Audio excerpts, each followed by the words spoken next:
વાવથરાના પંથકના ખેડૂતો માટે છે। વરસાદ ખેંચાતા નર્મદાની 5 બ્રાન્ચ કેનાલમાં સિંચાઈ માટે પાણી છોડવામાં આવ્યું છે। માલસણ ઢીમા સહિતની બ્રાન્ચ કેનાલમાં પાણી છોડાયું। વરસાદ ખેંચાતા ચોમાસુ પાકને સિંચાઈ માટે પાણીની જરૂર હતી। નર્મદાનું પાણી કેનાલમાં પહોંચતા ખેડૂતોને મોટી રાહત મળી રહી છે। કેનાલમાં પાણી છોડાતા ચોમાસુ પાકને જીવતદાન મળશે। ખેડૂતોએ સ્થાનિક ધારાસભ્ય અને વિધાનસભા અધ્યક્ષ શંકરભાઈ ચૌધરીનો આભાર વ્યક્ત કર્યો। અમારા સંવાદદાતા વસંત પાસેથી વધુ જાણકારી પ્રાપ્ત કરીશું। વસંત, વાવ-થરાદ પંથકના ખેડૂતોને હવે મળશે નર્મદાનું પાણી, કેટલી મોટી રાહત?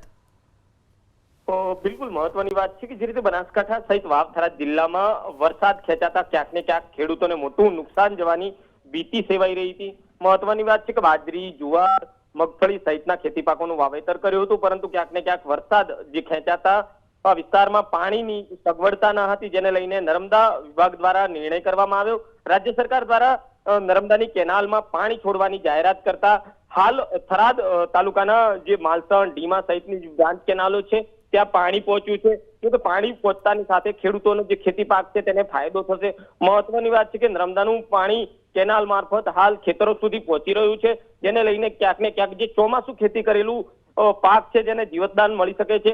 સાથે સાથે ખેડૂતોએ વિધાનસભા અધ્યક્ષ શંકરભાઈ ચૌધરી અને સ્થાનિક ધારાસભ્યનો પણ આભાર માન્યો છે, કારણ કે આ વિસ્તારમાં લાંબા સમયથી વરસાદની ખેંચ હતી અને હવે જે નર્મદા વિભાગે પાણી છોડવાનો નિર્ણય કર્યો છે, જેને લઈને ક્યાંક ને ક્યાંક ખેડૂતોમાં પણ ખુશી જોવા મળી રહી છે। વસંત, આભાર જાણકારી આપવા માટે।